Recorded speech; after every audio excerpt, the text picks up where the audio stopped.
皆さんこんにちは、ふーみんです。今日はガールズトークになるんですけれども、開脚した時の足の黒ずみですね、そういったところについてお話ししていきたいと思います。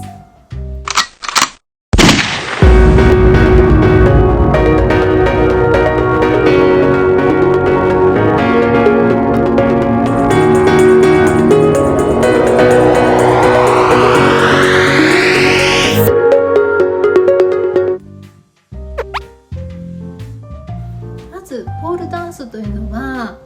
本当に面積の少ないウェアを着て、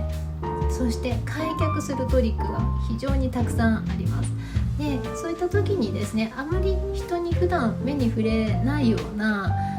大事なところをですね、開脚していくというのは非常に最初ストレスにもなっているでしょうし、またそれが人にとってどういうふうに見えているのかなというのも気になるところじゃないのかなと思います。私もですね、最初は気になりました。初めてポールダンスを習い始めて、レッスンに行く時にはボクサーパンツを履くのがベストだとは分かっていながらも、男性は一人もいないのにそれが恥ずかしくて、ボクサーパンツの上にですね、さらにショートパンツを履いたりだとか、水着で着る時のパレオをですね、上からつけてみたりだとか、とにかくボクサーパンツ1枚でレッスンをするというのにもですね、抵抗があったんですね。まさかこんなに堂々と人の目の前で開脚するなんて思っていなかったです。ですが、できるトリックがどんどん増えてきて、開脚技もそこに入っていきますので、おそらくですね、皆さんもスタジオで練習する時もそうですし、人前で踊る時ですね、発表会であったりイベントがあったりする時にですね、開脚はできるしトリックもできるんだけど、人前で大っ広げて開脚するのが抵抗があるというか、ちょっと黒ずみとかあったら嫌だなっていうようなストレスですよね。そういうのがあるんじゃないのかなと思います。私も最初は気になっていて、その頃していたのはですね、そのデリケートゾーン専用のコスメですね。その黒ずみを解消しますよという製品たくさんあると思うんですけれども、そういうのを使ってみたりしました。ですが、なんかあまり効果があるのかどうかわからないんですよね、そういうのって。おそらく皆さんも使ったことがある方はですね、同じように思っているんじゃないかなと思うんですけれども、非常にデリケートゾーンのケアコスメって高いんですね。高い上にですね、あまり結果を感じられないっていうような商品が多いのかなと個人的には思っています。コスメに頼るっていうのは私はその後はしていないです。コスメで販売されているデリケートゾーンの黒ずみ対策の商品であったり、肌の美白対策というような商品はですね、私は使っていないんですけれども、応急処置としてもうすぐにですね、肌を白くすることができる商品があるんですね。それはポールダンス用の滑り止めです。いわゆるチョーク系ですね。白い粉系のものは肌につけると白くなるじゃないですか。だから開脚した時にもし何か内股の部分をですね見せるのに抵抗があるという方はですね、その部分に滑り止めを塗っておくと足も滑らないし、肌は白く見えるしということで一石二鳥なんじゃないかなと思います。しかも滑り止めなので、たくさん塗って白くなっていたとしても、あの人は滑り止めがそこに必要なんだなというふうにも見られますし、太ももを使ってグリップするような技なんてたくさんあるので、太ももの内側に塗っておくというのも全然不自然ではないと思いますので、実は私はですね、そういった意味でその滑り止めを使っていた時期もありました。なのでちょっと応急処置的にですね、何かつけたいという方は、その滑り止めはポールダンスをする時にはいつでも持っていると思いますので、使ってみるのも一つの策になると思います。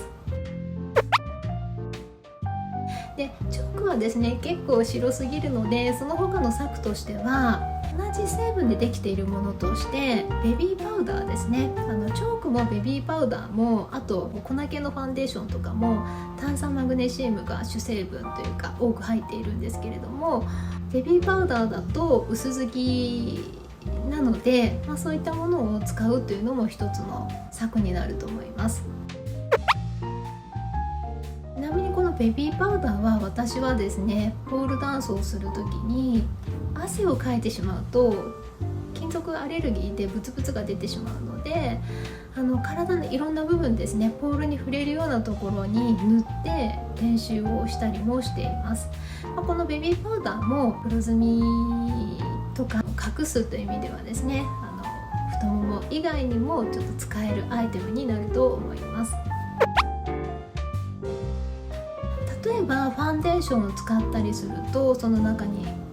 オイルとか油の成分が入っていたりして、逆にポールから滑り落ちてしまいますし、ウェアや衣装が汚れてしまいますよね。肌色になってしまうので、ファンデーション塗るのは避けた方がいいと思います。これは太ももに限らず、怪我をしてアウターを作ってしまった時にもついついファンデーションで隠したくなるんですけれども、ポールダンスって何か滑る要素があると本当に危険なスポーツになってしまうので、ファンデーション隠しはですね絶対できないですね。なので肌色じゃなくって白色でカバーしてしまうというのが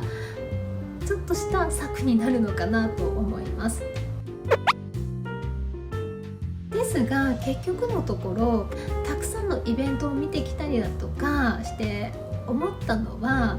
自分が気にしているほど皆さんはですねそこの部分を見ていないですし、あとはイベント会場ですとものすごいライトを浴びているので、もしくはクラブだと暗いのでそんなに見えてないです。私自身も結構ギリギリまで際どい衣装を着ているなっていう友達が踊っていたとしても、全然そんなところ気になったりしないですし、どちらかというと衣装からポロリしないかなっていうことの方がすごく心配で、もし出てしまった場合にですね、何かヘルプしないといけないじゃないですか。タオルを投げるとか、ちょっとそういったことでハラハラドキドキすることはあるんですけれども、なんかそんなね黒ずみが気になるなっていう人も見たことがないので、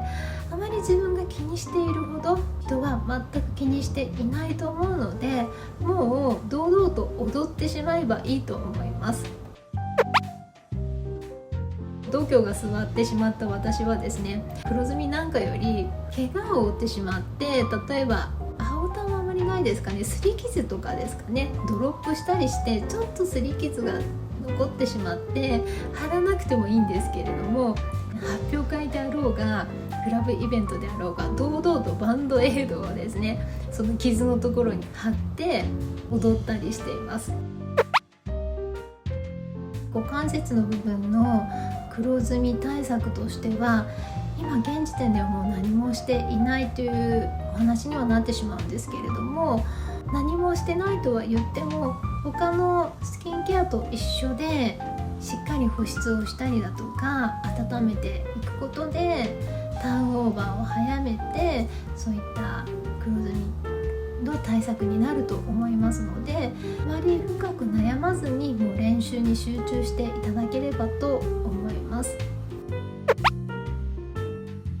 イベントに来ていらっしゃるお客さんもですね、そういった肌のコンディションを見たいというよりは、もっとですね感動するトリックだとか胸を打つその作品、ダンスとしての作品を見たいと思っていると思うので、踊る側もですねいろんなことを気にしていると踊っていられないと思います。ですのであまりそういったところはですね気にせずに、本当にダンスに集中して自分が見せたい表現を観客の人に心から届けるというようなダンスをですねぜひ踊っていただければと思います。